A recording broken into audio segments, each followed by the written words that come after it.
This is the Wire for 1730 Zulu, April 20th, 2024.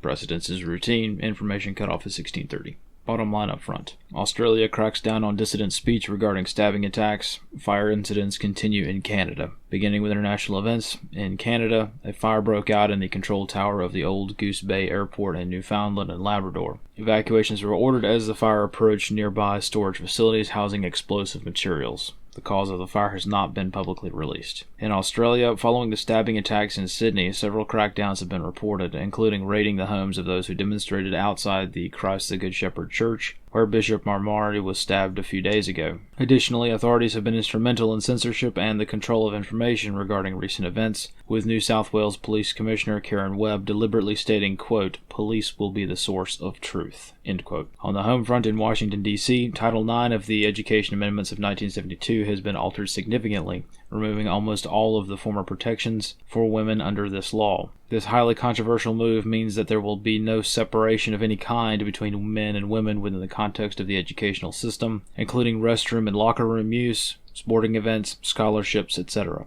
This move also mandates the use of pronouns on a federal level, treating a pronoun violation with the same legal severity as harassment allegations. Analysts comment. Once the general public has had time to read through the 1,500-plus pages of changes, the true realization of how significant this action is may become apparent. Of note, this radical change of existing code does not apply to just universities. This applies to all K-12 educational institutions, as well as Head Start programs that receive federal funding. Women who don't approve of men being in their locker rooms can now be criminally charged with harassment in every single public educational institution in the United States. Additionally, based on recent court cases, even private schools may be subject to Title IX regulations in the event that a school receives a tax benefit, though more legal precedence is needed. Analyst comments for this wire. As expected in most Western societies, citizens now have to consider the follow-on effects of traumatic incidents. Citizens have to expect both deliberate attacks by terror groups and the subsequent targeting by authorities that cracks down on the victims of such crimes who are outraged by terrorism instead of the perpetrators.